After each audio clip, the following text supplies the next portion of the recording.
নমস্কার, বাংলা সেরা সাহিত্য চ্যানেলে আপনাদের স্বাগত জানাই। আমি মিতা।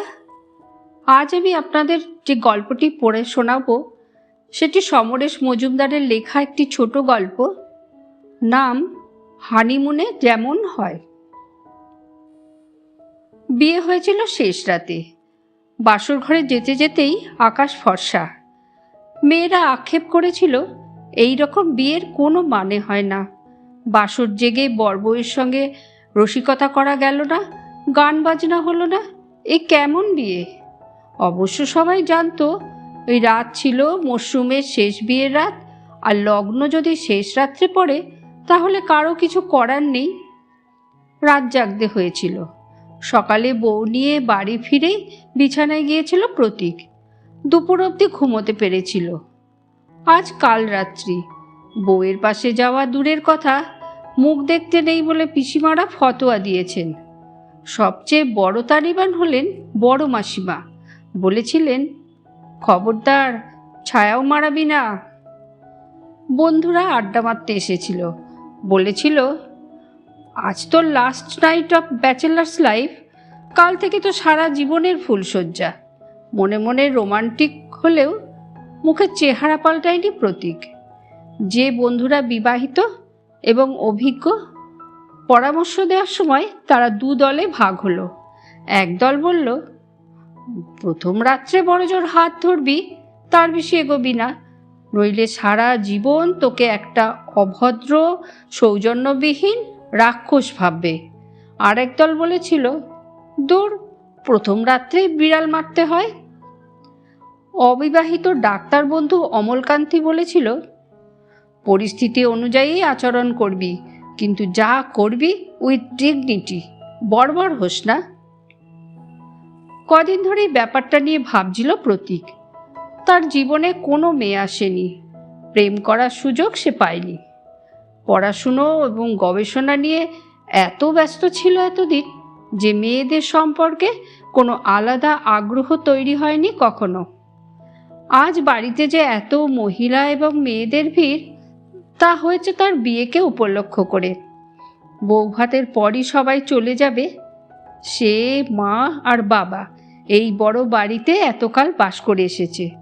এখন থেকে আরেকজন বাসিন্দা বাড়ল। খবরটা এনেছিলেন বড় মাসিমা। কথাবার্তা যাতায়াত করেছিল মা বাবা।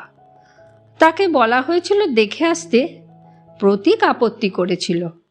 ছবিতেই তো ভালো লাগছে, যাকে চিনি না জানি না তাকে বউ হিসেবে পেতে সামনে যাওয়া কীরকম বোকা বোকা ব্যাপার। অবশ্য মেয়ের যদি তাকে দেখার ইচ্ছে থাকে তাহলে তো যেতে হবে। জেনেছিল মেয়েরও সে বাসনা নেই, অতএব ছাদনাতলায় দেখা হলো। দেখে ভালো লাগলো। বন্ধুরা যাই বলে থাক, প্রতীক ভেবে রেখেছিল প্রথম রাত কেন, যতদিন পরস্পরের জানাজানি সম্পূর্ণ না হয় ততদিন পদ্মকলির শরীরের উপর স্বামীর অধিকার ফলাতে যাবে না। বৌভাতের পালা তখনও চোখেনি, অথচ রাত গড়িয়েছে 11টায়। মামাতো পিস্তুতো বোনেরা তাদের দুজনকে নিয়ে একসঙ্গে খাওয়া সেরেছে। বন্ধুরাও ছিল। খাওয়ার পর যখন তাদের সঙ্গে গল্প করছে, মেয়েরা এসে বলল, এ কি, আজ তোমার ফুলশয্যা আর তুমি এখনো গল্প করছো? বৌদিমণি কতক্ষণ জেগে থাকবে, চলো। বন্ধুরা হাত নেড়ে বলল, বিদায়, উইশ ইউ গুড লাক। বড় পিসির ধমকানিতে মেয়েরা ঘর ছেড়ে চলে গেল। ফুল দিয়ে চমৎকার সাজানো খাটের ঠিক মাঝখানে মুখ নিচু করে যে সুন্দরী বসে আছে তার নজর কোথাও নেই। স্বাভাবিক। প্রতীক ভাবল, একদম অচেনা একটি পুরুষের সঙ্গে ওকে আজ রাত কাটাতে হবে। সংকোচ তো হবারই কথা। সে দরজা বন্ধ করল, তারপর চেয়ার টেনে খাটের পাশে গিয়ে বসল। আমি প্রতীক, তুমি তো পদ্মকলি। পদ্মকলি মুখ তুলল না। আজ নিশ্চয়ই তুমি খুব টায়ার্ড। অন্যদিন না হয় গল্প করা যাবে। তুমি বরং একটু সহজ হয়ে শুয়ে পড়ো। খাটটা তো বেশ বড়, আমি ওপাশে শুতে পারি, আর তাতে যদি অস্বস্তি হয় মেঝেতে বিছানা পেতে নিতে পারি, প্রতীক বলল। পদ্মকলি কোনো সাড়া দিল না। প্রতীকের খেয়াল হলো, সরি, আমার বোধহয় আপনি দিয়ে শুরু করা উচিত ছিল। এই প্রথম কথা বলছি, আমরা তো কেউ কাউকে চিনি না। পদ্মকলি এবার মুখ তুলল, নিচের ঠোঁটের এক প্রান্ত ওপরের দাঁতে চাপল, তারপর দেওয়ালের দিকে মুখ ফিরিয়ে বলল, আপনার সঙ্গে আমার কিছু কথা আছে। খুব জরুরি না হলে, মানে আজ তো অনেক ধকল গেল, বিশ্রাম নিলেই ভালো হয়। না, জরুরি, খুব জরুরি। পদ্মকলি মুখ ফেরাচ্ছিল না, কিন্তু তার গলার স্বরে উত্তেজনা ছিল। প্রতীক অবাক হলো, বাইরে এখনো লোকজনের গলা পাওয়া যাচ্ছে। বাসর ঘরে মেয়েরা জমিয়ে থাকে, ফুলশয্যায় কি আড়ি পাতে? অবশ্য পর্দা ঢাকা বন্ধ কাচের জানলায় ওরা শুধু আলোই দেখতে পাবে, ঘরের কিছু চোখে পড়বে না। সে বলল, বেশ, শোনা যাক। আপনি হয়তো, হয়তো কেন, নিশ্চয়ই আমাকে খুব খারাপ ভাববেন। পদ্মকলি থেমে গেল। না না, অকারণে খারাপ ভাবতে যাব কেন? অকারণে নয়, মানে আমার খুব খারাপ লাগছে আপনাকে কষ্ট দিতে। আপনি তো সত্যিকারের ভদ্রলোক, তাই না? এই প্রথম তাকালো পদ্মকলি। সোজা হয়ে বসল প্রতীক। বুঝতে পারছি না, মানে না শুনলে বুঝবো কি করে? হ্যাঁ, আপনি জিজ্ঞাসা করতে পারেন আমি আগে আপনাকে বলিনি কেন। একটা ফোন করে সব বলে দিলেই তো ল্যাটা চুকে যেত। সেটা আমি পারিনি, না পারার কারণ ছিল। আপনি কি বুঝতে পারছেন না আমি কি বলতে চাইছি? পদ্মকলি করুণ চোখে তাকালো। মাথা পেতে নিঃশব্দে না বলল প্রতীক, আমার বিবেক আমাকে যন্ত্রণা দিচ্ছে, আমি আপনাকে ঠকাতে চাই না। আহা, আমি কেন ঠকবো? প্রতীক অবাক। ঠকবেন না? যাকে বিয়ে করেছেন সে যদি অন্য পুরুষকে মন দিয়ে বসে থাকে, তাহলে আপনি ঠকবেন না? এ কি কথা বলছেন? চাপা স্বরে জিজ্ঞাসা করল পদ্মকলি। তাই নাকি? শব্দ দুটো অসাড়ে বেরিয়ে এলো প্রতীকের মুখ থেকে। হ্যাঁ, 2.5 বছর ধরে টানা প্রেম করেছি ওর সঙ্গে।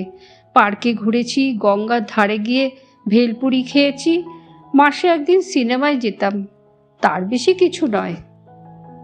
তাহলে তো তাকেই বিয়ে করা উচিত ছিল। ছিলই তো, কিন্তু আপনি যেটা সহজে বললেন তা আমার বাবা মা ভাবতেই পারল না। ইউনিভার্সিটিতে যাওয়া বন্ধ করে দিল, ফোন ধরতে দিত না। আমি সেসব না শুনলে মা একদিন ঘুমের ওষুধ খেলো 10টা, জমে মানুষে টানাটানি। সবাই বলতে লাগলো মায়ের মৃত্যু হলে আমি দায়ী হব, কিন্তু ডাক্তার বাঁচিয়ে দিল, বাড়িতেই। বাইরের কেউ জানতেও পারল না।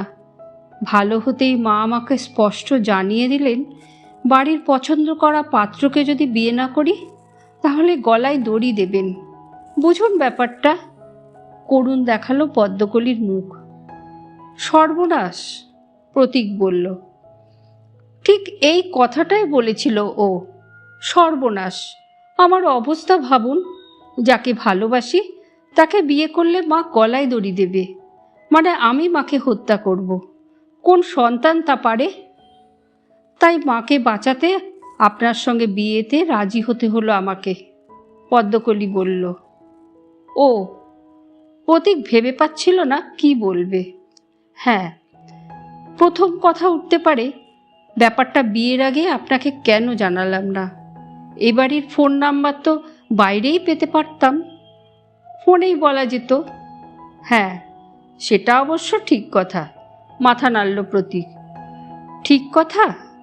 পদ্মকলি এমনভাবে তাকালো যেন অদ্ভুত কথা শুনছে।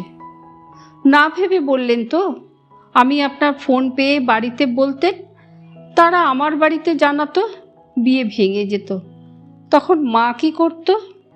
শুধু গলায় দড়ি নয়, গায়ে আগুনও লাগাতো। বুঝতে পারছেন?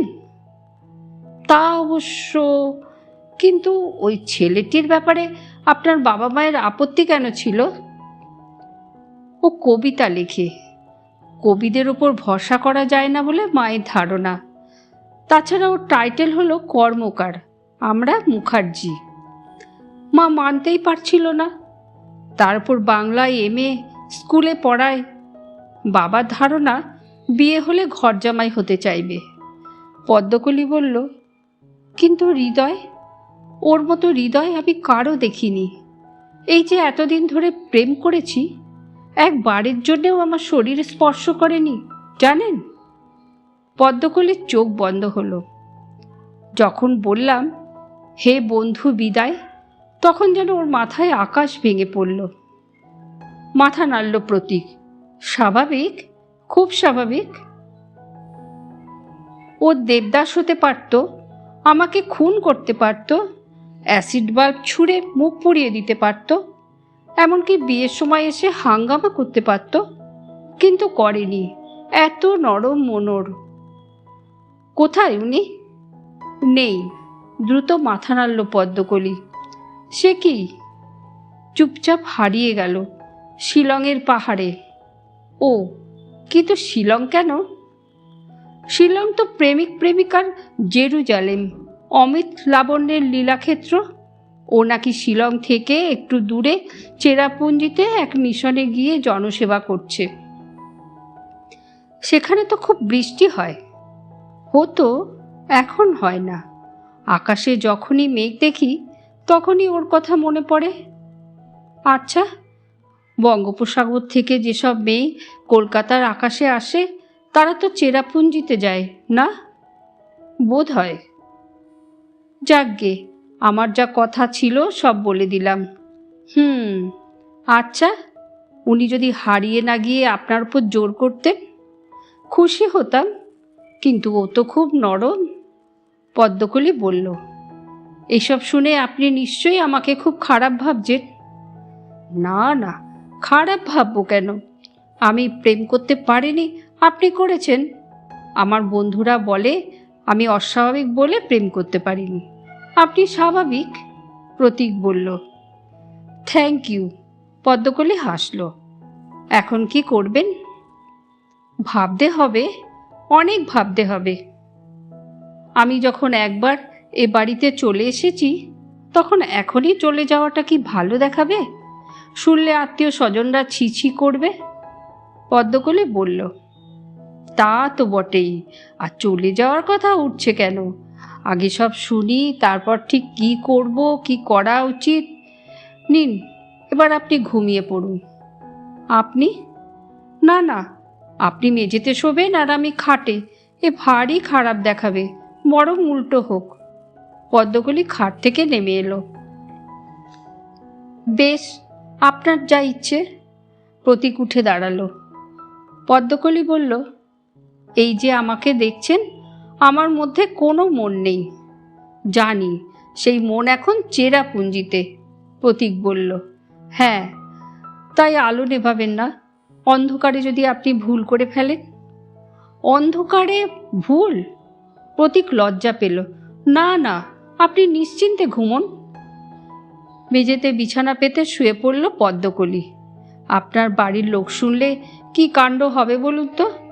আমার মা বাবা শুনবেন? কেউ শুনবে না, প্রতীক আশ্বাস দিল। কদিন বাদে তো দিরাগমনে যেতে হবে, পদ্মকলি মনে করিয়ে দিল। জানি, মা বলেছে। প্রতীক বলল, আমি ভাবছি ওরা আমাদের আপনি আপনি শুনলে কীরকম করবে। বিয়ের আগে যারা তুই তোকারি করে তারাও কিন্তু বিয়ের পরে তুমি বলে। আচ্ছা, আমরা এটুকু অ্যাডজাস্ট করতে পারি না? ছি ছি, এভাবে বলা ঠিক নয়। নিশ্চয় পারি। লজ্জিত হলো পদ্মকলি। তাহলে গুড নাইট।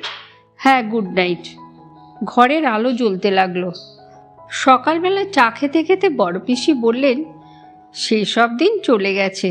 এখন সংসার আর রমণীয় হয় না রমণীর গুণে, পুরুষেরও দায়িত্ব বেড়েছে।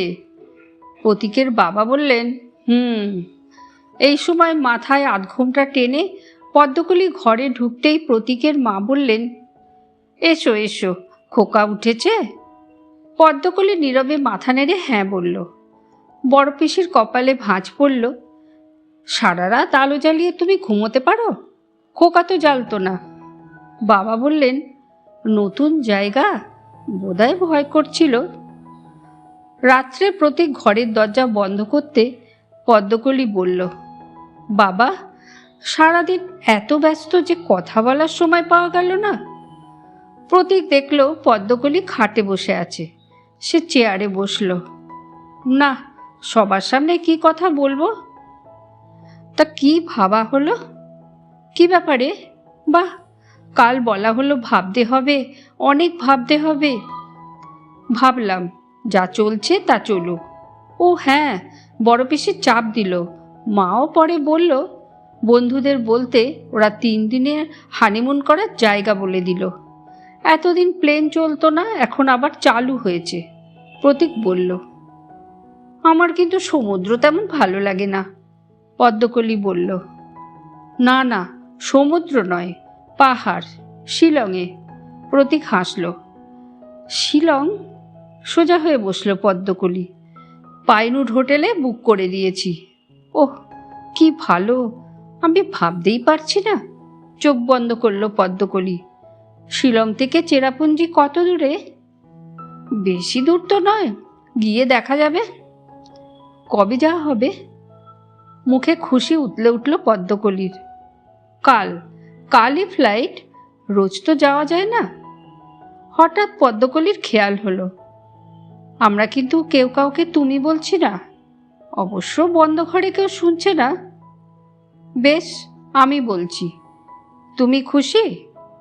প্রতীক স্মার্ট হলো। তুমি? পদ্মকলি তাকালো। তুমি খুশি হলেই আমি খুশি। Thank you. তারপরে উদাস হলো পদ্মকলি। আমি ওকে বলেছিলাম জানো। কি বলেছিলে? বলেছিলাম, দেখো, বাবার জন্যে রামচন্দ্রকে বনবাস যেতে হয়েছিল।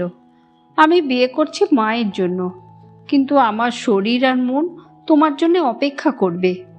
আমার মনে হয় ও 3 বছরের জন্য উদাও হয়ে গিয়েছে। ফোঁস করে একটা শব্দ বের হলো পদ্মকলির নাক থেকে। তুমি যে বললে কাল উনি চেরাপুঞ্জি আছেন। ওর মাস্তুতো বোনের মুখে শুনেছিলাম। তা অত দূরে যাওয়া মানে উদায় হয়েই যাওয়া। আজ খুব ঘুম পাচ্ছে, শুয়ে পড়ো। কাল মেঝেতে শুয়ে গায়ে খুব ব্যথা হয়েছে। আমি আজ খাটে শুই। মেঝেতে শোয়ার কি অভ্যেস আছে? No problem. প্রতীক ঝটপট মেঝেতে বিছানা করে নিল। তুমি কি ভালো জানো, আমি না বিয়ের আগে শাড়ি পরে শুতে পারতাম না। কাল রাত্রে বারংবার ঘুম ভেঙে গেছে। নাইটিতে এমন অভ্যেস হয়ে গেছে। যা সুবিধে তাই পড়ো। তখন একা শুতাম, শোয়া খুব খারাপ। নাইটি হাঁটুর ওপর উঠে যেত, মা বকতো খুব। কিন্তু ঘুমের মধ্যে উঠলে আমি কি করব বলো? ভয় হচ্ছে যদি আজও উঠে যায়। ঘুম ভাঙলে নামিয়ে নিও, প্রতীক উপদেশ দিল। তুমি অবশ্য মাটিতে শুয়ে দেখতে পাবে না, কিন্তু রাত্রে টয়লেটে যাওয়ার সময় আমার দিকে একবারও তাকাবে না। বেশ, তাকাবো না। তুমি কি ভালো? তাহলে গুড নাইট। Good night. এয়ারপোর্টটা ছোট, সেখানে নেমে পদ্মকলি মুগ্ধ। দেখো দেখো কি সুন্দর, দেখো রে জগতের কি বাহার। সত্যি সুন্দর, কিন্তু ঠান্ডা আছে। তুমি দেখছি খুব শীত কাতুরে। ওর একটা কবিতার লাইন মনে পড়ে গেল, শুনে তোমার বোধহয় ভালো লাগবে না। পদ্মকলি বলল, শোনাও না। প্রতীক বলল, যে পাহাড়ে কখনো শীত নামে না, সেখানে জড়ো হয়েছে কিছু নারী যারা কখনো পুরুষ দেখেনি। হাসল পদ্মকলি। দারুণ না? না বুঝে মাথা নাড়ল প্রতীক। হোটেলটি চমৎকার। কার্পেট মোড়া বড় ঘর, বিশাল বাথরুম, ফায়ারপ্লেসে রুম হিটার আছে। পদ্মকলি পুলকিত। এরকম হোটেলে আমি কখনো থাকিনি। হানিমুন করতে এলে এরকম ঘরে এসেই থাকা উচিত, তাই না? কিন্তু আমি ভাবছি স্লিপিং ব্যাগ ভাড়া করতে হবে, প্রতীক বলল। ওমা, কেন? এই মেঝেতে শুলে নিউমোনিয়া হয়ে যাবে। তখন দুপুর। একা বেরিয়ে প্রতীক স্লিপিং ব্যাগ নিয়ে এলো। তখন স্নান শেষ করে পদ্মকলি তাজা। প্রতীক বলল, এটাকে একটু আড়ালে রাখতে হবে। হানিমুন করতে এসে স্লিপিং ব্যাগ ব্যবহার করছি জানলে হোটেলের কর্মচারীরা যা তা ভাববে। পদ্মকলি ব্যাগটাকে ওয়ার্ড্রোবের ভেতর ঢুকিয়ে কম্বল চাপা দিয়ে দিল। প্রতীক বলল, আমি বাথরুমে যাচ্ছি, বেরিয়েই খেয়ে নেব। খোঁজ নিয়েছি, মারুতি ভাড়া করে চেরাপুঞ্জিতে যেতে বেশি সময় লাগে না। আজই যাবে? পদ্মকলি অবাক। পরশু তো ফিরতে হবে, সময় কোথায়? বাথরুমে ঢুকে পড়ল প্রতীক। ঢুকে দেখল তোয়ালে রাখার জায়গায় পদ্মকলির কাঁচা ছায়া এবং অন্তর্বাস ঝুলছে। এই প্রথম কোনো নারীর অন্তর্বাস দেখল প্রতীক। দেখে চোখ সরিয়ে নিল। ফ্রেশ হয়ে বাথরুমের দরজা খুলতেই দেখল পদ্মকলি পোশাক বদলে দাঁড়িয়ে আছে। এখন তার পরনে জিন্স আর পুলওভার, দুটোই নীল, দারুণ দেখাচ্ছে। পদ্মকলি বলল, সরি, তুমি দেখনি তো? কি? অবাক হলো প্রতীক। ঠিক ভেবেছি, তোমার নজরে ওসব পড়বেই না। পাশ দিয়ে ভিতরে ঢুকে সায়াটাকে অন্তর্বাসের উপর চাপিয়ে দিল পদ্মকলি। লাঞ্চের পর মারুতিতে উঠে পড়ল ওরা। মারুতি চলতে শুরু করলে পদ্মকলি তাকালো। তুমি এখন এত গম্ভীর কেন গো? কোথায় গম্ভীর? প্রতীক প্রকৃতি দেখল। নিশ্চয়ই তোমার খুব কষ্ট হচ্ছে। কি করব বলো? মানুষটাকে আমি মন প্রাণ দিয়ে বসে আছি। ও যদি 3 বছর আমার জন্য অপেক্ষা করে, তাহলে আমারও তো একটা কর্তব্য আছে, কি বলো? নিশ্চয়ই। মাথা নাড়ল প্রতীক। আমাকে দেখে খুব কান্নাকাটি করতে পারে, মনটা নরম তো। আমি ওকে তোমার কথা বলবো, তুমি কি ভালো, সব বলবো। পদ্মকলি বলল, না না, তার কি দরকার? দরকার আছে, তুমি কিছু বোঝো না। ও যদি আমাকে আটকে রাখতে চায়, অবুঝ হয়। আমি বিবাহিতা, আটকে থাকতে পারি? আগে ডিভোর্স হোক, তারপর ওর ইচ্ছে পূর্ণ হবে। কিন্তু ও যদি শোনে তুমি খুব ভালো, তাহলে বিশ্বাস করবে আমি ফিরে যাব, আর আটকাতে চাইবে না। প্রতীক বলল, কিন্তু ও যদি জেদি হয় আর তুমি না আসতে পারো, তাহলে আমার আর কলকাতায় ফেরা হবে না। কেন? ঝগড়া হতো, আলাদা হতাম, ডিভোর্স হলো, এর একটা মানে আছে। কিন্তু হানিমুন করতে এসে বউকে রেখে ফিরলে মুখ দেখাতে পারবো না। তা ঠিক, তাহলে কি ফিরে যাব? আমার যে খুব ইচ্ছে করছে যেতে। পদ্মকলি আনমনা হলো। চলো, দেখা যাক কপালে কি আছে, প্রতীক বলল। চেরাপুঞ্জিতে একটুও মেঘ নেই, চারদিকে খটখটে। খোঁজ খবর করে আশ্রমের সন্ধান মিলল। দারোয়ান আটকে দিল, এই আশ্রমে নারীর প্রবেশের অধিকার নেই। পদ্মকলি বলল, তাই নাকি? ডাকো ওকে, বলো কলকাতা থেকে পদ্মকলি এসেছে। নাম বলল সে। দূরে দাঁড়িয়েছিল প্রতীক, নামটা শুনল। দারোয়ান ফিরে এসে বলল, উনি আসছেন। তারপরই একজন ব্রহ্মচারীকে দেখা গেল, পরনে সাদা লুঙ্গি, সাদা ফতুয়া, মাথা কামানো। পদ্মকলি চেঁচালো, এ কি? কে মরেছে? আমার গৃহী জীবন, সে জীবনে কত ঋণ, কত দ্বন্দ্ব, কত কষ্ট, এই জীবনে পরম শান্তি। তুমি একা কেন? তিনি কোথায়? ওই তো ওখানে, হাত তুলে দেখালো পদ্মকলি। তুমি সন্ন্যাসী হয়েছ নাকি? বড় কঠিন পথ, আমি এখন ব্রহ্মচারী। পরীক্ষায় পাশ করলে এই পথে হাঁটতে পারবো। তুমি আমার মুখের দিকে তাকাচ্ছ না কেন? নারী মুখ দর্শনে চিত্তে স্থিরতা থাকে না, ন্যাকা। আচ্ছা চলি, স্বামী সন্তান নিয়ে সুখী হও। আশ্চর্য, 3 বছর অপেক্ষা করবে না? প্রতিদিন পৃথিবী বদলায়, কথা তো বদলাবে। তখন অন্ধ ছিলাম, এখন আলোর ইশারা পাচ্ছি। যাই? বেশ, যাও। ভালোই হলো এখানে না এসে শ্রাদ্ধ হতো না। শ্রাদ্ধ?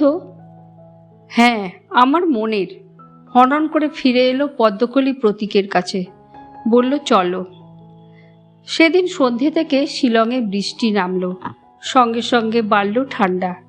সেই দুপুরের পর পদ্মকলি আর কথা বলেনি। বিছানায় লেপচাপা দিয়ে পড়েছিল সন্ধে পর্যন্ত। তারপর প্রতীকের অনুরোধে রাতের খাওয়া শেষ করে আবার লেপের তলায় ঢুকেছিল। স্লিপিং ব্যাগটা বের করে কার্পেটের ওপর বিছিয়ে প্রতীক দেখল সেটা বেশ বড়সড়। সোয়েটার পরেই ভেতরে ঢুকে চেন টেনে দিল সে।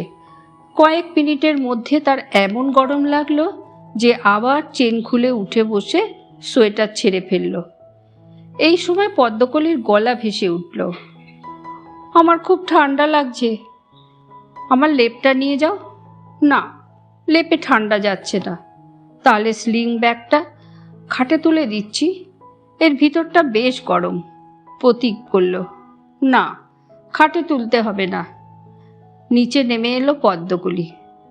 এটা কি স্লিপিং ব্যাগ? না বোধহয়, বেশ তো বড়। তাহলে একটু সরে শো। স্লিপিং ব্যাগের ভিতরে ঢুকে পড়ল পদ্মকলি। প্রতীক শুয়ে পড়তে সে চেন টেনে দিল। ব্যাগের খোলের মধ্যে দুটো শরীর উত্তপ্ত হচ্ছিল, কারণ দুজনের মাঝখানে একটুও ব্যবধান নেই। হানিমুন যেমন হয়ে থাকে। ধন্যবাদ। গল্পটি যদি আপনাদের ভালো লেগে থাকে তাহলে লাইক করুন, কমেন্ট করুন, শেয়ার করুন, সাবস্ক্রাইব করুন আর ডান দিকের বেল আইকনটি প্রেস করুন।